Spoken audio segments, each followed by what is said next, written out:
Hello, boys and girls. It is so good to be with you once again. Thank you for joining us for story time. Today, we are going to be reading the book entitled Coming Home by Max Lucado. Here we go.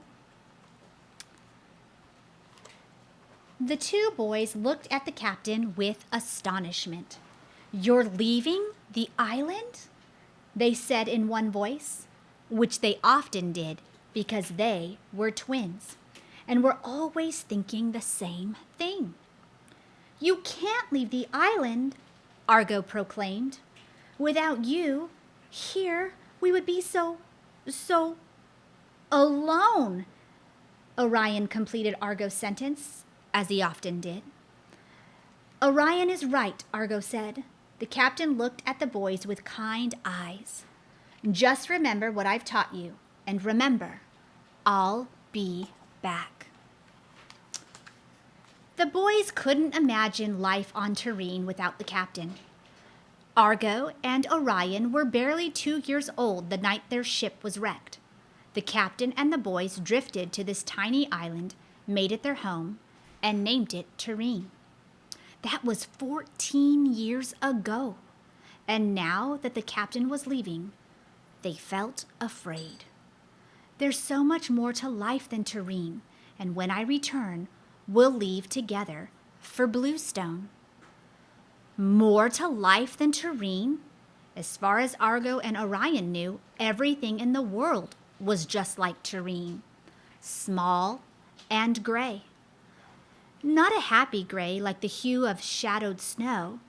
Not a strong gray like the shade of thunderclouds, but a dirty, dismal gray like the worn skin of an elephant or the cold ashes of a dead fire. "You've got to see with your heart, not your eyes," the captain would challenge. The captain had spent many evenings sitting with the boys, explaining the grayness and the meaning of color. According to the captain, long ago a volcano had erupted, burying forever the colors of the isle under a blanket of soot. As a result, Terrene was a gray island in the middle of a gray ocean. Waves with gray tips slapped against beaches with gray sand. Trees with gray trunks sheltered gray winged birds. Gray animals with gray eyes peered from behind the gray bushes. Only the boys and the captain were not gray. A thick forest grew in the center of the island, and in the center of the forest there rose a mountain. The captain told the boys to stay away from both. The volcano erupted once. It will erupt again. And stay out of the forest, he would say, for the forest will take your color. They believed the captain because he had seen 1,000 islands. "There are islands," the captain told them, "so vast you cannot walk around them even in 2 days." This amazed Argo and Orion, for they could run all the way around Terrene in a few hours.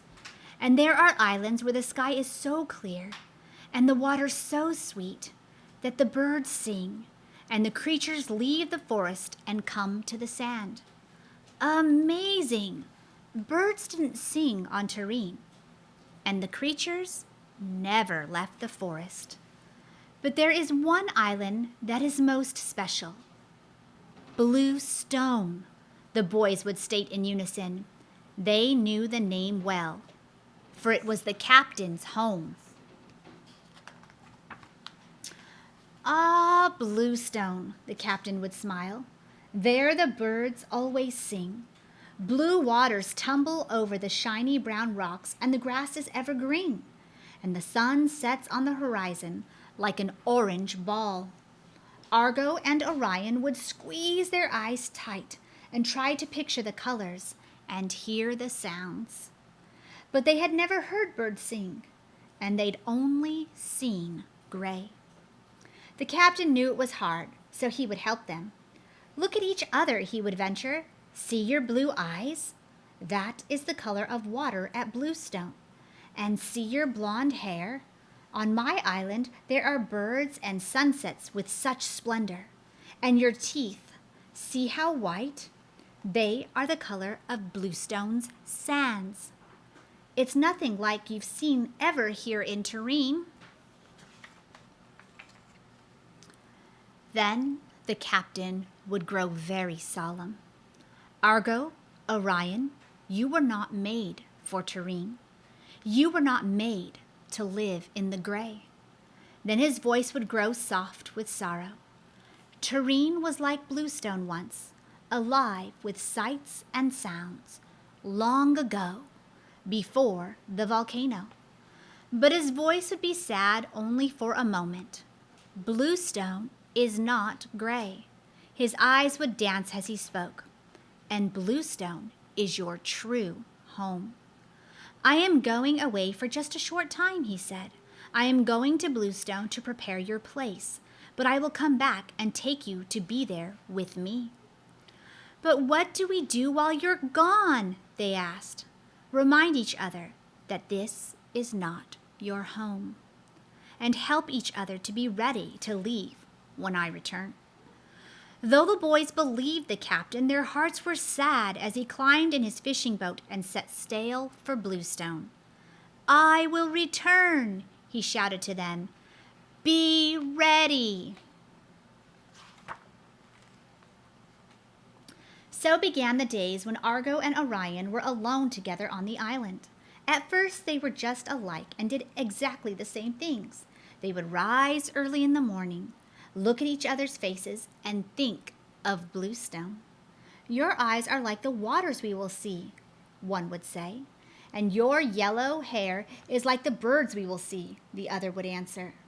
We were not made for Terrene, they reminded each other. We were made for another place. Then they would spend their day together, dreaming of the captain and remembering his words. When evening came, they would go to the eastern beach from which the captain had sailed. There they would remember his farewell.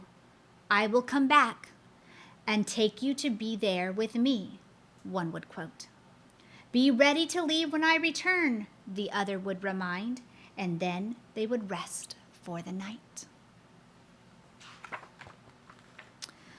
They spent many days searching the horizon for their captain. Looking for his return was their greatest joy, at first. But after many days, Argo and Orion began to grow tired. It's hard for me to remember his voice, Argo confessed. Orion added, the colors are getting blurry. One afternoon, Orion had gone to sleep on the gray sand while Argo took turn at the watch. When Orion awoke, Argo had left the beach. He didn't return until the evening sun was setting, and Orion was already on the eastern coast. Where did you go? Orion asked. I grew tired of the ocean and went into the forest. But the captain said to stay out of the forest. We need to stay together. Argo, to watch. Argo didn't respond, and that evening when the two boys retold the words of the captain, Argo seemed uninterested. When Orion awoke the next morning, Argo was gone again. Orion tried to see the colors and hear the music without the help of his brother, but it was hard. He felt alone, speaking into the sky with no one to listen, but he spoke anyway. Several days passed before Orion saw his brother again, and when he did, Orion was shocked. He looked into Argo's eyes, longing to see the blue that would remind him of Bluestone. But the color was gone. Faded and pale was the hair that had been bright blonde like the sun of the captain's country. Argo, you've changed. No, I haven't, Argo argued. What's happened? I've made some new friends in the forest. The animals. They aren't evil. They've shown me things I've never seen before. We swim in the river and run in the meadow and crawl in the cave beneath the great mountain. Argo, you have forgotten the captain's words. He said to stay away from the mountain. It could explode. Argo laughed. Ha ha! The creatures have told me the truth, Orion. The volcano never exploded, and it never will. That's just a fantasy. Come, I'll show you. Orion looked at his brother for a long time. He looked at the eyes that used to sparkle and touched the hair that used to gleam. You've changed, Argo. You are like the island.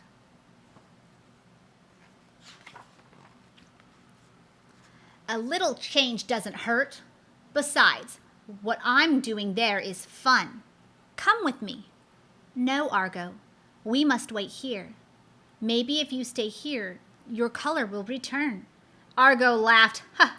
Stay here and look for something that will never happen? And miss the fun of the forest? You're a fool, Orion. If the captain were returning, he'd be back by now. Come on and meet my friends. No, Argo. Stay with me and let me help you be ready for the captain's return. The two brothers stood and looked at each other, Orion with sorrow and Argo with disbelief. You really think he's coming, don't you? After all this time, if you'd seen what I've seen in the forest, you wouldn't stay here on the beach. I've seen enough, Argo, Orion said sadly. The forest has stolen your beauty. Stay with me. Change before it's too late. But Argo just smiled and walked toward the trees and became a part of the grayness. A few days later, a speck of gold appeared on the morning horizon, the color Argo's hair used to be, only 1,000 times brighter. It sparkled and beamed like a fire in the night. The light cut through the gray with splendor. It was a grand schooner with billowed sails of purest white. Do you see it coming?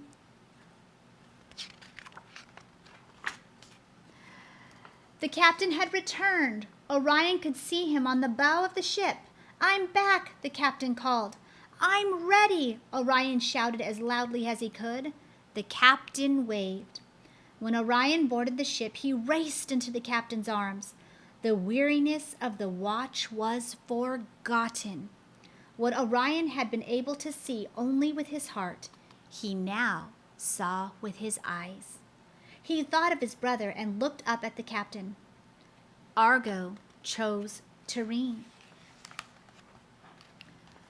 Sadness came over the captain's face. He walked to the rail and looked at the gray forest.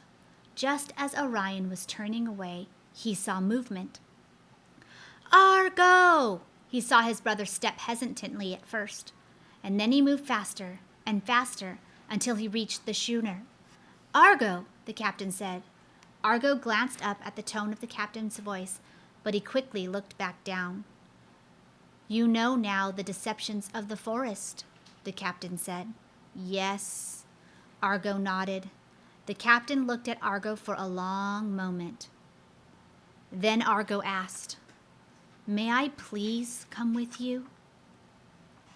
The captain smiled and helped Argo onto the ship.